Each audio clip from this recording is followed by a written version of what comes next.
guess when you're seeing so many different clients, so many different industries, what are like some of the questions that you wish people asked you when it comes to Google? Well, they always want to know, how does it work? How can they beat their competitors? And like probably the billing side of things, and the way that we bill to the way Google bill.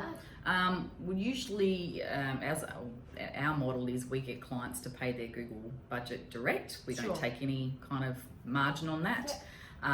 You just pay for the management of the ads. And the way that we run a campaign, I always aim to start it on the first of the month and the end of the month, or I do middle to middle, just to keep it simple. But Google's billing process, they will, if you're new to using Google Ads, they'll usually give you $100 free. Great, that's great. to get you going. But then from there, the first $250 is taken, depending on your industry and what the click prices are and all those sorts of things. $250 could be spent in a day. $250 could be spent in a month. We don't know. Sure. But generally, it's $250 at first. But you can choose your budget, right? You can choose if you want 100 today or tomorrow or a week or a month. We'll set a daily budget. Do you want to advertise 5 days a week, 7 days a week? Just the weekends, all those sorts of things. And you determine all of that once the client, I'm assuming, comes and speaks to you. You sit down and you determine their overall budget, and then you kind of break it down from there. We need to analyse the market and their competitors, because with Google, we don't set the click price.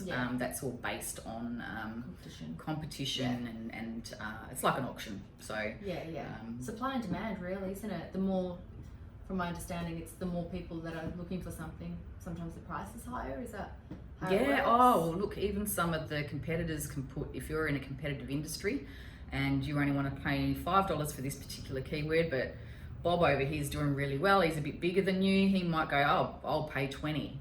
And that can also put the price up as well. So supply and demand. Good old Bob, putting the money up. Well, look, fantastic, Nicole. I think that's definitely given us a little bit more insight into the world of Google. I know it's a very big world. I know it's something we could probably talk about for days and days. And then there's also YouTube too, which is part of the Google platform as well. So there's all these other little bits of spots where we can put ads and fantastic. Keep the price down. And so ideally we want to get more and pay less. So the perfect world. The perfect world. Well, if you want to, get more and pay less, obviously thank you, Nicole. Look, thank you so much for joining me, for sharing your insights. It's one of those topics that has a lot of different sides to it, but I'm really, just really enjoyed finding out a little bit more about that. So thank you everyone so much for listening, and we'll surely have some more videos coming soon. Thanks. Thanks.